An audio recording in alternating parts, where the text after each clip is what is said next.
Appetizing images to storylines about organ harvesting. Buckle up and get ready for the dark. Nigga, what y'all know about Invader Zim, my nigga? Hold on, bro. I don't think y'all know nothing about Invader Zim. I ain't gonna. I was watching that show with Danny Phantom, bro, and Fairy Odd Parents. Y'all need to know about Invader Zim. Most disturbing episodes of kids' TV ever aired.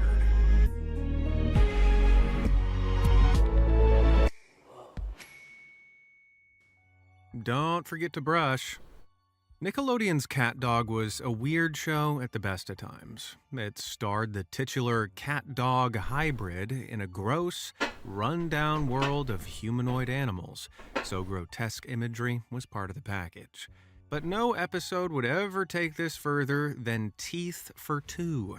At a dental checkup, Cat Dog discover that whatever damage one does to their teeth will actually affect the other. Therefore, Cat, who looks after his teeth, has a mouth filled with decay, while Dog, who doesn't, has perfect dental health. Cat desperately tries to convince Dog to look after his teeth, but to no avail. So the duo wind up I think I've seen this episode before. battling each other by damaging their own teeth, from gnawing on sink pipes to using their jaw as a punching bag. Now, this is all twisted enough. I can practically feel some of that pain myself, but nothing is worse than one sequence where Cat attempts to brush Dog's teeth while he sleeps. I think it's best just to let you watch it for yourself. What the hell? Oh, hell no!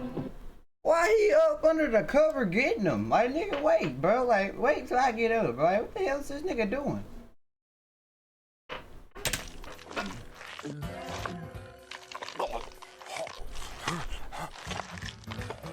This it?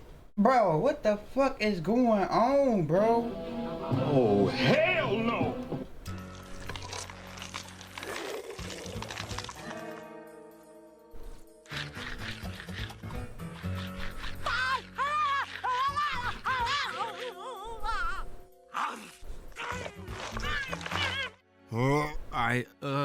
I think I'm gonna hurl. Perfect Schmurfect. Cartoon Network's Courage the Cowardly Dog is best remembered for its many, many creepy episodes. That was weird. Return the slab. What? Return the slab, or suffer my curse. A whole load of these episodes also feature some pretty adult themes, such as abusive relationships, depression. Oh yeah, I know this got some shit in here because I remember one time, bro. It was something that my cousin had told me, bro. Like about this show, I forgot. It was something, bro, and I stopped watching it. I think I was like 8 years old. I had stopped watching it again, bro. Most something, notably, I forgot. Perfection, or at least the lack of. The series finale, simply titled Perfect, is all about Courage realizing to his horror that he is far from perfect. Because of this, a figure known as the Perfectionist manifests and attempts to teach the dog to be the image of perfection. But as the little canine seems to fail every test given to him, the stress gets too much, and he lies awake at night unable to get a wink of sleep due to recurring nightmares about, well, see for yourself.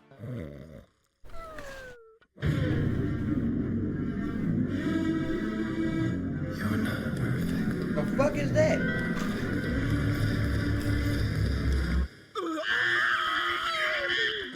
Sure, why not? Totally appropriate for kids. It's not all bad, though. The episode ends with Courage realizing, with the help of, don't ask, a fish in his bathtub, that it's his imperfections that make him him. So yeah, a heavy topic for kids, but an important one. This disgusting blue weirdo, though, he's not okay, and never will be okay. I still wake up in a cold sweat thinking I can see that horrid early 2000s CGI-looking ass in my laundry basket. Worm Woes. If you're a certain age, the name Mr. Meaty probably fills your soul with a cold dread.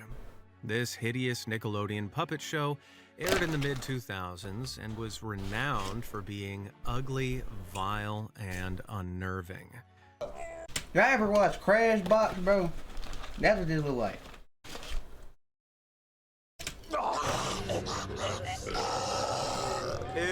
Okay, no laying eggs in my bread. Ugh, okay. So, what could possibly be worse than that? Mooch Master P, that's what. An episode so notorious, it's one of the only things people remember about this damn show. Can y'all hear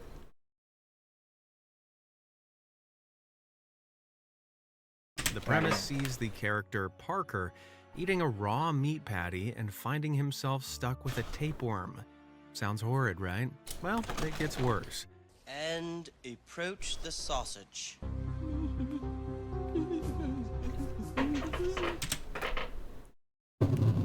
Nigga, what? Nigga, pause, bro. Pause.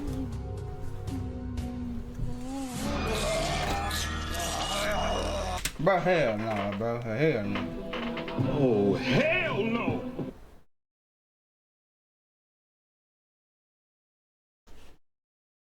Who was watching this, bro? Gotcha. Everything about this is utterly Who rancid. was watching this? But it gets even worse.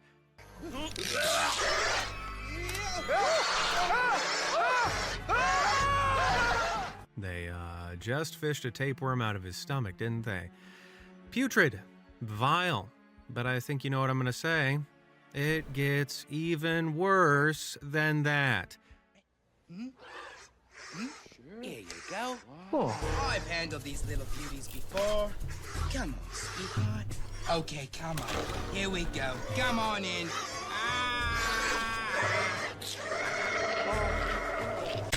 Bro, I ain't gonna lie, bro. Hell no. You not about Morning to and do thought, this ah, yes, I know what these kids these days are into. Parasitic worms. Ha ha, they'll love this. Well, kids did not, in fact, love it. And neither did parents. shit. Why would this be a kid's show? After some seriously low ratings and a whole lot of criticism, the show was pulled after just 2 seasons, which is still too many if you ask me. Wish me luck sleeping tonight. A fearful future. Sugar, spice, and everything nice. These were the ingredients to make the perfect little girls, the Powerpuff Girls. But one I ain't gonna lie. I was sneaking watching this shit. particular episode was made with plain sadness and everything badness. Now, just in case you're uncultured and you don't know who the Powerpuff Girls are, they're 3 superpowered sisters, Blossom, Bubbles, and Buttercup, who defend the city of Townsville from evil, with plenty of gags along the way. Which is why the episode Speed Demon was so impactful. Looking forward to a much-needed vacation, the girls decide to race home from school and accidentally wind up traveling 50 years into the future, where they're immediately met with their old teacher. Only she's absolutely traumatized and keeps repeating this. Waving goodbye, and they raced off, and Oh, I remember this episode. That jump that gave me like a flashback, bro. Christine, we're right here. I remember it. 50 years, 50 years, 50 years, 50 years. 50 years. In their absence, the city of Townsville has become a post-apocalyptic hellscape in which all of their friends and family suffer. Turns out the villain known as Him capitalized on the girls' absence, eliminated all the other villains, and conquered the city. Yeesh. So everybody's probably really happy to see the Powerpuff Girls back, right? It's your fault. Your fault.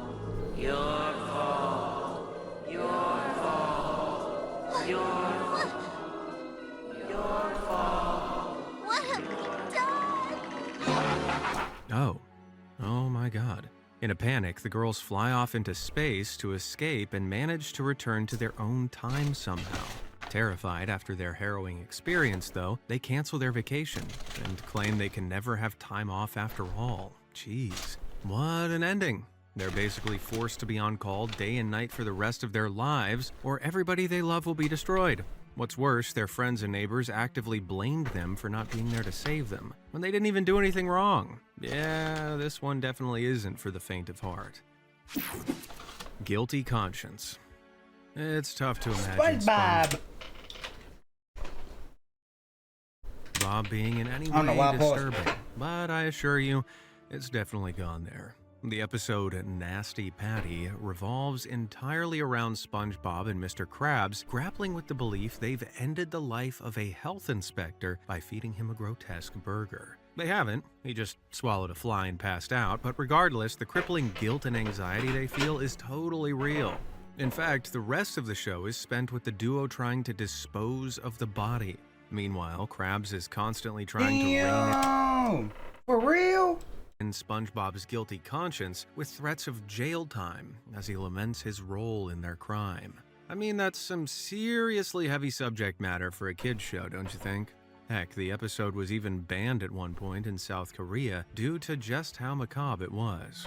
All that said, this is still a supremely entertaining watch, even with the debatable subject matter. Them niggas go caught a body and try to get away and shit, bro. This some GTA shit. I ain't know they had this. Then again, I'm speaking as an adult. What do you guys think? Is Nasty Patty a step too far, or are we not giving But the whole kids time enough it was a credit? lie. Let me know down in the comments below. Transmutate. The hell? The 1990s sequel to the original Transformers cartoon Beast Wars is considered by many to be the pinnacle of the franchise. With compelling characters, interesting plots, and for a time, state-of-the-art visuals, it was a real treat for fans. Well, most of it was anyway. One episode, known as Transmutate, dealt with some seriously tough topics that probably left a lot of kids feeling pretty uncomfortable. So, within the lore of the show, the heroic Maximals and evil Predacons are stranded on prehistoric Earth, battling one another. The only way for either side to enlist new recruits, however, is to recover fallen stasis pods containing Transformers. This episode opens with both sides rushing to secure a pod, but little do they know it's catastrophically damaged, and the Transformer inside is in a bad way. When it emerges, it's revealed to be a creepy, skeletal creature incapable of transforming and barely able to communicate. Despite that, it's incredibly powerful and seemingly unaware of its own capabilities.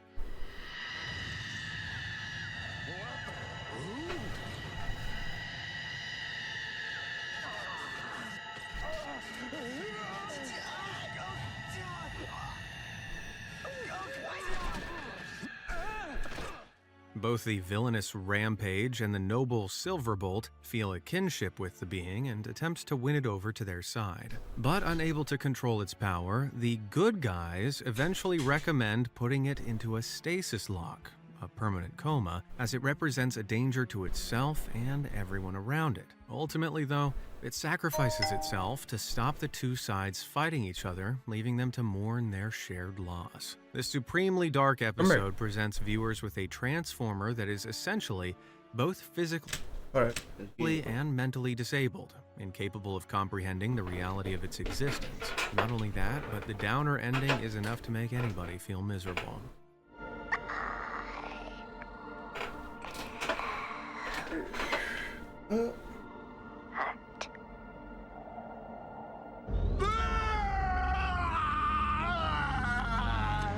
The hell? Okay, on to brighter things, right? Right? Scary Sister. Yeesh, then you thought Transmutate was rough. Enter the Powerpuff Girls episode Twisted Sister. The girls think they need a hand with their crime-fighting I don't duties and remember this. decide to create a fourth Powerpuff to help. Trouble is, they can't quite get their hands on the same ingredients that were used to make them, so they improvise. The result? A horridly oversized, developmentally stunted girl that they dub Bunny.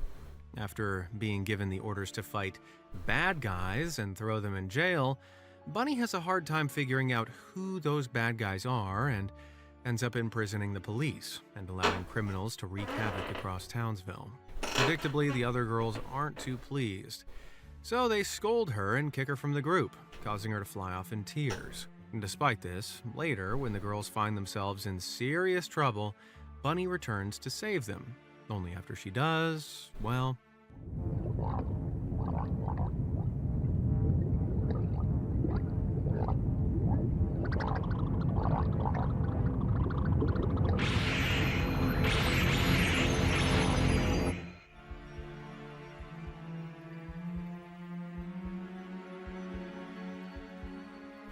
the unstable creation finally reaches its limit, There we go. and Bunny perishes in a bright flash of light. So let me get this straight. The Powerpuff Girls engineer a living being to make their lives easier, and upon seeing that it doesn't meet their standards of perfection, they cast it aside. Man, what is with these old cartoons? Only this I was one's saying, it's always the old ones that's be like disturbing and shit. You don't never see no new ones like this. even worse than Beast Wars. Transmutate was the result of a freak accident, whereas Bunny was the product of the Powerpuff Girls' own hubris. She didn't ask to be born, only to be accepted, and it cost her life. She was Damn. good after all. We were the ones who were bad.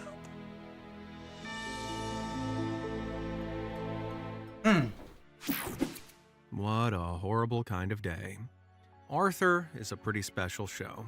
You'd be hard-pressed to find an issue that it hasn't covered. Every day when you walking down the street. Divorced parents, disability, gay Everybody marriage, that it you handled all need. these topics with grace. So is it really surprising to hear that the show aired a 9/11 episode? Not literally, of course. The episode is called April 9th, but that's not exactly a subtle allegory. In it, a fire in the school leaves the kids with a wide range of complicated emotions. Sue Ellen is devastated by the loss of her journal, a sentimental item of great importance to her.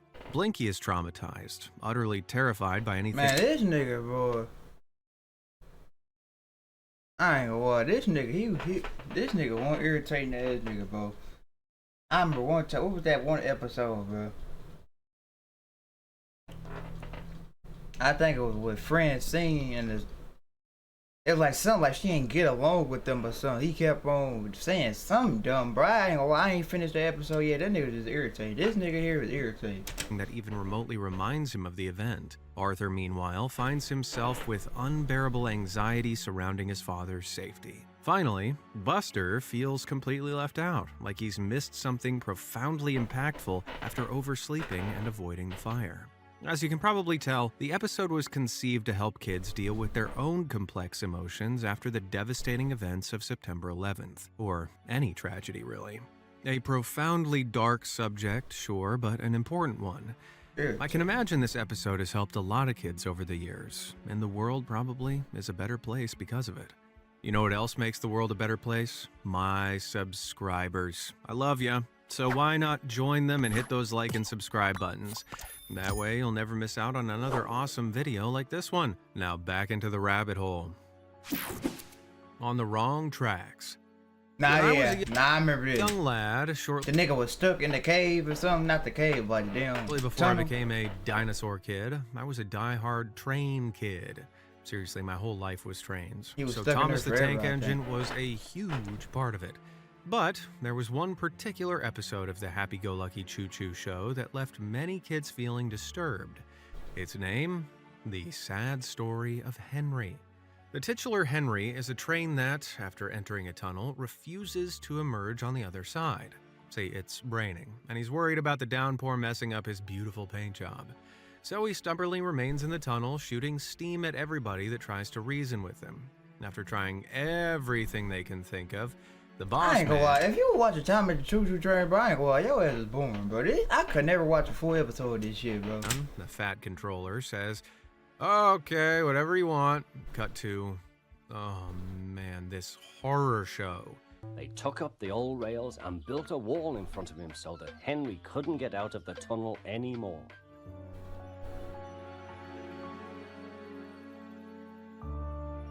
They literally imprison him, leaving nothing but a little gap so he can watch the outside world go by, a world he'll never rejoin again. Seems like a colossal overreaction, right? Well, I'm sure the show will acknowledge that and let him out, right? But I think he deserved his punishment. Don't you? What do you mean he deserved it? Sure, man, I'll remember that next time my kid is acting up. Sorry, Billy, you don't want to come down for dinner? Well, I guess I'll just have to board your door shut. I'm sure I'll be a great dad. Squidward's Unhappy Memories. Hey, SpongeBob's back.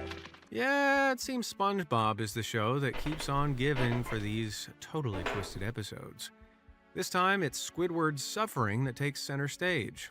In Season 8's Are You Happy Now?, SpongeBob discovers that Squidward doesn't have a happiest memory. So, SpongeBob desperately tries to create a happy experience for his friend, but nothing works. Sounds gloomy, right? But what truly turns this one into a depressisode is how seriously it plays Squidward's mental health. Not only is he portrayed as severely depressed, but the episode bizarrely showcases several gags, implying Squidward is about to, well, see for yourself. Squidward! Down here! He's upstairs. Hey! Hey! Squidward! Well, at least we know he's still alive. And things only get more uncomfortable. I just can't seem to get happy. Well, that didn't help. I can't seem to get happy. Maybe this will help.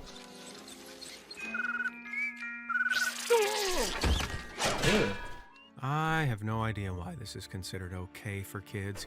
Sure, the twisted nature of the jokes may go over the head of a child, but that doesn't change the jokes themselves. SpongeBob aired an episode entirely designed to laugh at the fact that Squidward is miserable, depressed, and on the brink of doing something irreversible.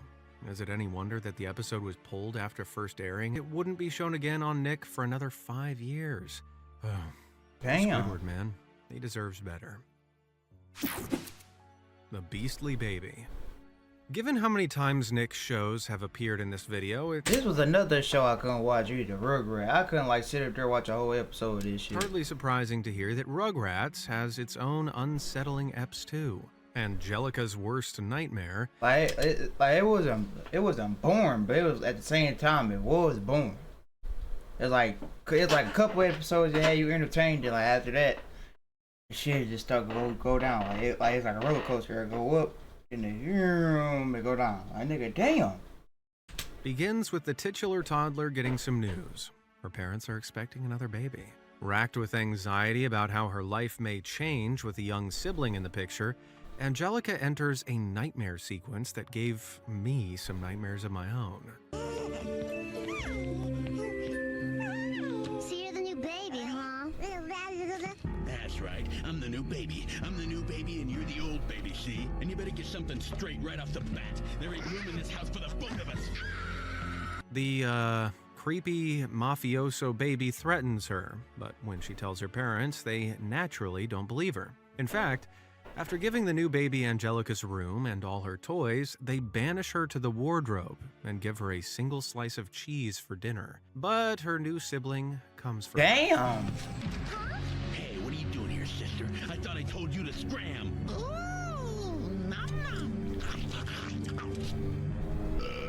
I warned you to get out, but you wouldn't listen. Now I'm gonna have to teach you a lesson. You had your chance. Cue a genuinely unsettling chase scene with all the horror movie trappings. Heck, it's topped off with Angelica struggling to start a car as Big Boy slowly approaches. But in the end, she's completely unable to escape. Where do you think you're going, sister? I wonder what a toy car would taste like. No, please! I'm your big sister! Well, now you're num-nums. What the fuck?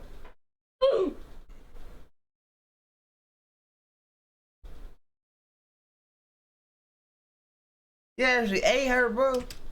Anyone else uncomfortable?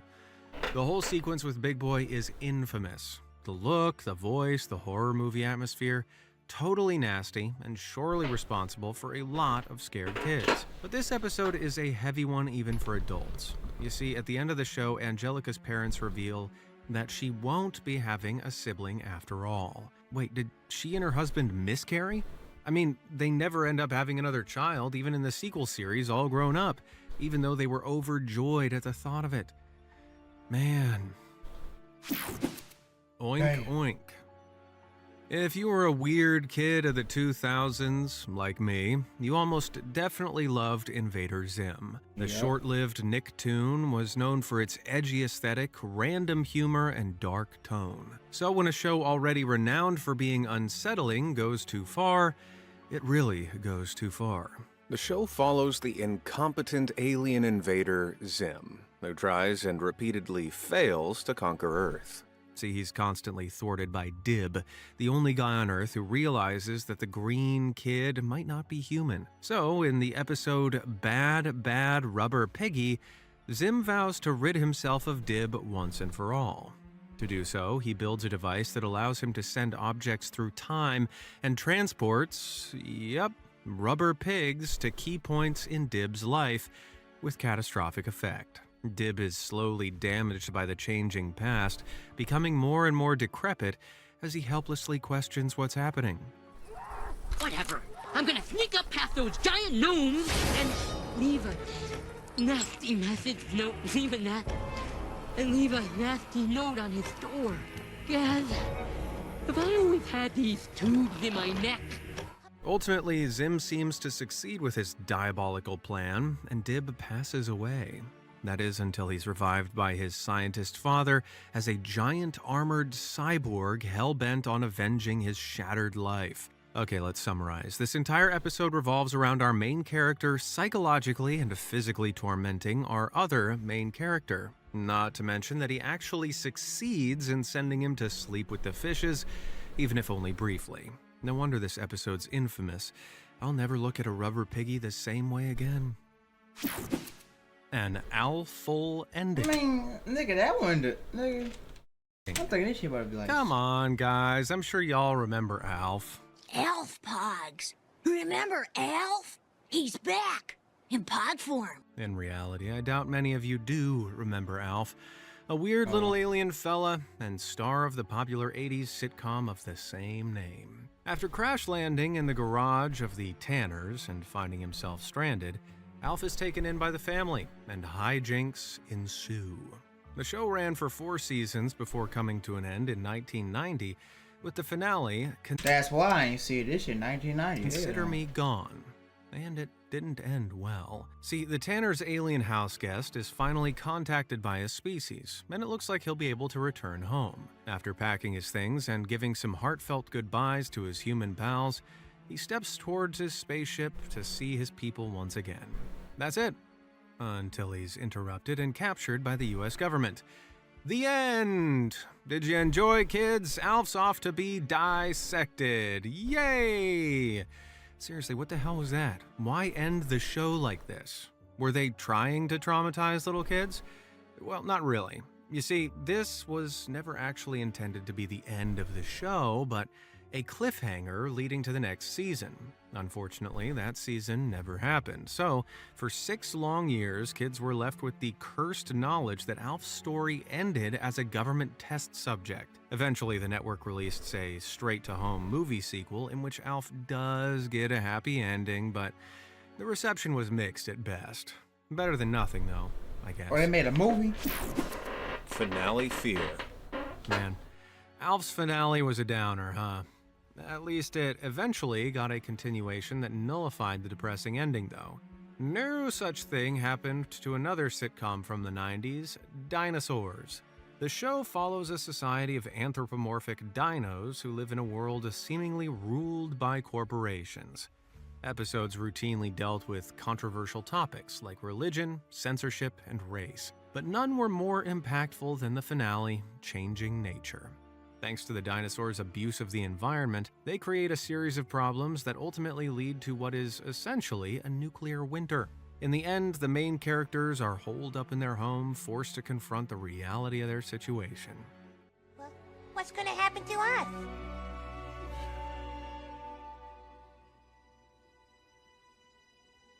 Well, I don't exactly know. But whatever it is, nobody's gonna leave you. That's right, little guy. We'll all stay together. Yeah, and hey, I'm sure it'll all work out okay. Yeah. After all, dinosaurs have been on this Earth for 150 million years. And it's not like we're going to just disappear. Do you want to tell him or should I? Yeah, the series ends with the family huddling for warmth and looking outside at the ever-falling snow, awaiting the inevitable. Jeez. Changing Nature is infamous as the single most depressing finale a sitcom has ever had. Sure, it was always sort of a given that the show could end with the extinction of the dinosaurs, but did it have to? And did it have to be so chilling? What gets me is the final sign-off from the TV presenter. This is Howard Handupme. Good night. Goodbye. Imagine Damn. I mean, yeah, that shit like a disturbing for like a kid. Like a smart ass kid, like a kid that knows shit. Not like a kid that's watching cartoons, to be watching cartoons and be like, oh, I like this show because this is. But like if a kid like actually know the concept, like words and shit, like meaning of like emotions and shit. If y'all get what I'm saying. Yeah, it's disturbing because they go like, damn, they probably really like died. Which they did, they actually died. Watching, say, Friends, excited to see the final episode, only to turn it on and be confronted with the news that everyone perished in some horrendous natural disaster. That's literally what happened on Dinosaurs. I think I'd rather watch Ross get blown away by a tornado. Helga's Help. Oh boy, another depressisode, yay! And would you believe it's back to Nickelodeon again? This time, a particularly famous episode of Hey Arnold, Helga on the Couch. When the new school therapist sees Helga's aggressive behavior, she calls her into a session. The episode sees Helga slowly opening up about her troubled home life, complicated family dynamic, and her own emotions. With an alcoholic mother, short-tempered father, and golden child sister, we learn that she's terribly neglected and has been from preschool age. Hey, who's taking me to preschool? Yeah, in a minute, Olga. No, I'm Helga, Dad. Helga. Whatever. Go play outside, would you? Yeesh, Helga's had it rough, like a lot of kids out there in the real world. So nobody's ever noticed you?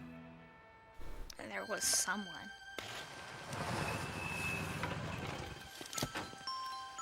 Hi, nice bow. Huh? I like your bow because it's pink like your Look at this pants. nigga on. I'm not crying. You're crying. The only person in Helga's life that ever noticed her, ever gave her a reason to smile, was Arnold.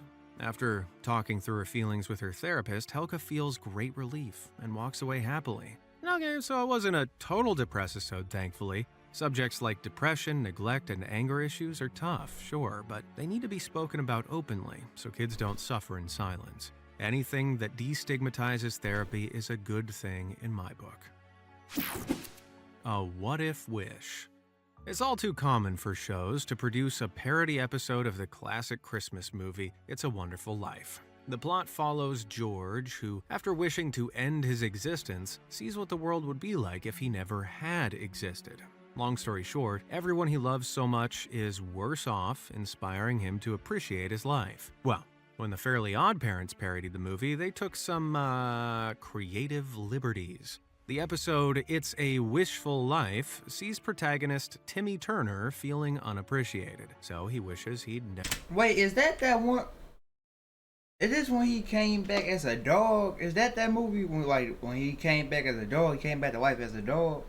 Everyone he loves so much is worse off, inspiring him to appreciate his life. I don't think so. When the Fairly Odd Parents parodied the movie, they took some, creative liberties. The episode It's a Wishful Life sees protagonist Timmy Turner feeling unappreciated, so he wishes he'd never been born. Now, what does Timmy see in this alternate universe to make him see he's appreciated then? Well, nothing. Nada. Zilch. In fact, Timmy sees a world where literally all his loved ones are far better off without him. His friends and family are all rich, successful, and happy. I ain't gonna lie. I'm gonna say it. I used to always say this shit.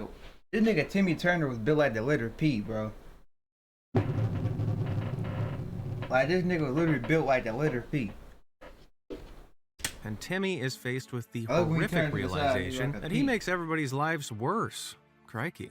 Then, after accepting that he shouldn't exist, it's revealed to him that this was all a test. The moral of the story, don't do good deeds to get noticed, but because they're the right thing to do. What? Wait, hold up, that doesn't even make sense. It wasn't that Timmy's good deeds were going unnoticed, but people were actively being ungrateful and treating him like dirt because of them.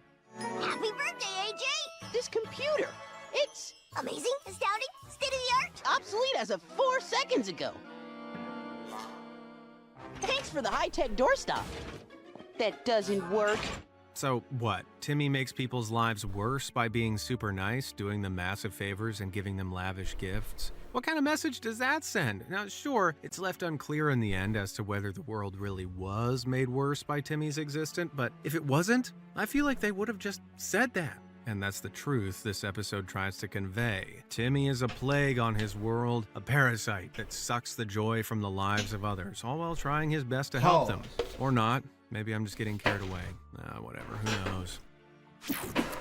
An American Snail in Bikini Bottom.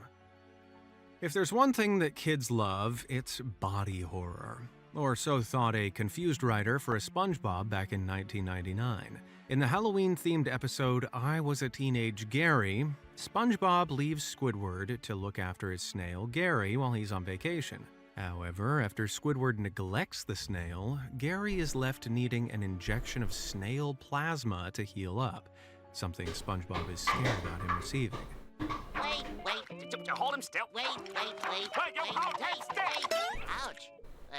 Squidward, you've injected me with snail plasma. Well, you made me do it. What's gonna happen to me? Oh, nothing. It's just a little snail plasma. I'm telling you, it's all in your head. But Squidward is wrong. Look at me. Never better. I'm okay. Squidward said I'm fine. Gary, I'm fine. You see? I remember this. That's okay. I'm a lefty anyway. Now I don't have to buy those new shoes. I take it back, Gary. Something is wrong with me. Ugh. Look, it's Baby's first Thing movie. The newly transmorgified SpongeBob then tries to break into Squidward's house, probably desperate for help getting him out of this horrific state. But Squidward just flees, and while doing so, accidentally injects himself with the same snail plasma. Our episode ends with the duo both meowing helplessly, doomed with no way to return to their original forms. At least that's what any kid who watches this will be left to believe. I know I did. But what do you think? Was this creepy episode enough to spook you as a kid, or am I just being a big old baby? Sound off in the comments and we'll see how brave you are. Tomcat trauma. Aw, man, you're kidding me. Tom and Jerry? What the heck could be disturbing about Tom and Jerry?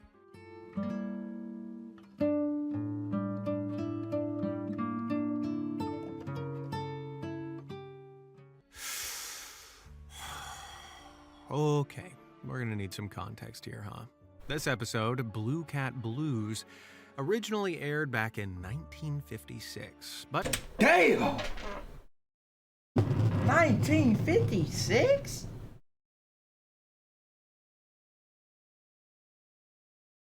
Wait, Tom and Jerry. Hold on. Let me look this shit up. When did Tom and Jerry come out? 1940? God damn!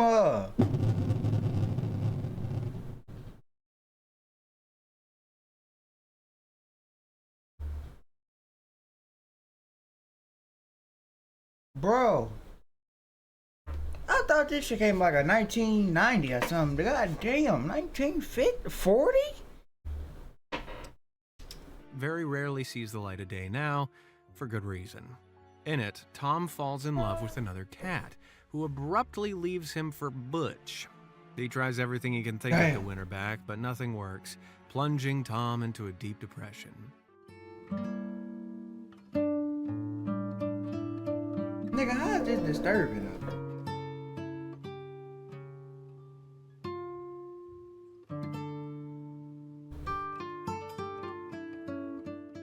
In the end, Tom's lost love marries Butch, leaving him utterly broken, so he sits on the train tracks awaiting oblivion. Yeah, you heard me right, though I wish you didn't. Shortly after, Jerry realizes his own lady love has left him for someone else. Like Mm. Tom, he falls into despair and sits next to the cat to wait for their shared destiny. Which leads us right back here. Holy cow. Oh, they waiting for a train to hit their ass?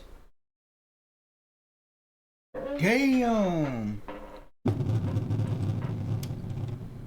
I don't need to tell you why this is so messed up. It's That's a not real just one. the very real, very disturbing ending, it's the references to depression and alcoholism too. The existence of this depressisode can likely be chalked up to changing cultural sensitivities. It was the 50s after all, and as they say, the past is another planet. But broadcasting something like this these days? Well, you gotta be kidding me. Blood runs cold. Nickelodeon's Avatar: The Last Airbender is a supremely written, incredibly iconic... Bro, I used to actually thought I could control water, my nigga. I was in this bitch. And the tub, when I was little, I was doing this and shit. Doing shit, dude. I'm like, bro, what's going on? Then I was pushing the water and I actually thought I was doing something. Like, actually, I was like, all I was doing was like tapping the water and shit. So obviously, you gonna make the water move your hand on the water. Nigga, I was doing all that. I actually thought it was the Avatar, my nigga. show. Despite being suitable for kids, it crafts a deep world and mature narrative that holds up to this day. Well, I'd say suitable for kids. There may be one episode that crosses the line a bit. Produced as a Halloween episode, the Puppet Master sees Katara meeting a kindly old waterbender. That's someone who can control water in the woods of the Fire Nation. The woman, Hama, runs an inn and seems to be a stand-up lady. She's not. It quickly becomes apparent that she's been kidnapping residents of the nearby town and controlling them using the forbidden art of blood bending. This skin-crawling technique manipulates the water within the blood of another person, allowing the user to puppet their body like a meat marionette. Disgusting. But why did she become this horror movie villain? Well, she was imprisoned as a young woman by the Fire Nation, who were intent on wiping out her race. While jailed, she mastered the art of bloodbending and escaped by controlling a guard. Hama then made it her Damn. mission to avenge her people by kidnapping Fire Nation citizens. Bloodbending is a particularly nasty power as it takes away the agency of its victim, but they're still totally aware of any atrocities they're forced to commit. Sounds perfect for a kid's show, right? It's so vile that Katara refuses to use the power until she feels forced to in order to save her friends.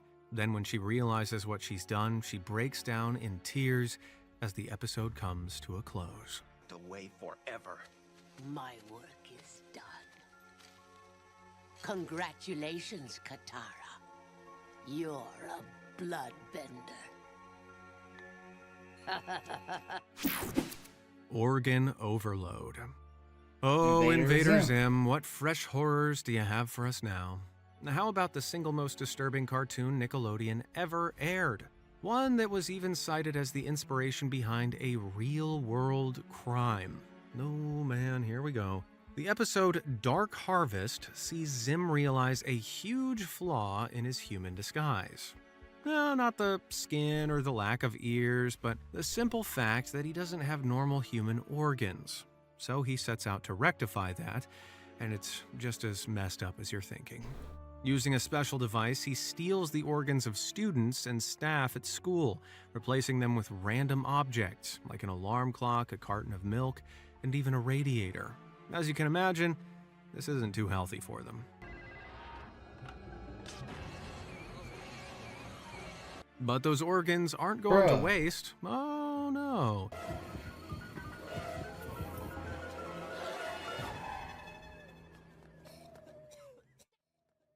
That's it, Zim! This has to stop! I'm afraid I don't know what you're talking about. Look at you! You've gone too far! You're a hideous blob of stolen organs! I've been working out.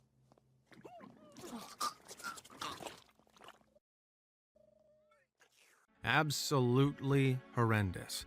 Naturally, nigga that Dark ate all Harvest they damn what's it, started a bro? whole lot of controversy and often is erroneously cited as one of the reasons for the show's cancellation. But the worst thing to come out of this episode wasn't even its fault. Remember the crime I mentioned? Well, in 2006, teenager Scott Dileski was sentenced Somebody actually did this shit? to life in prison for offing his neighbor. And when some of his classmates took the stand to defend him during the trial, they said he was fascinated by Dark Harvest. But don't worry, they quickly claimed that any comments he made about harvesting people's organs himself were just jokes.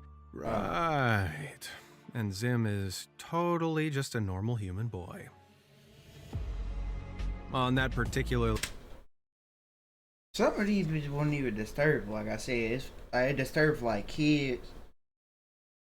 They like understand shit like an average kid won't understand.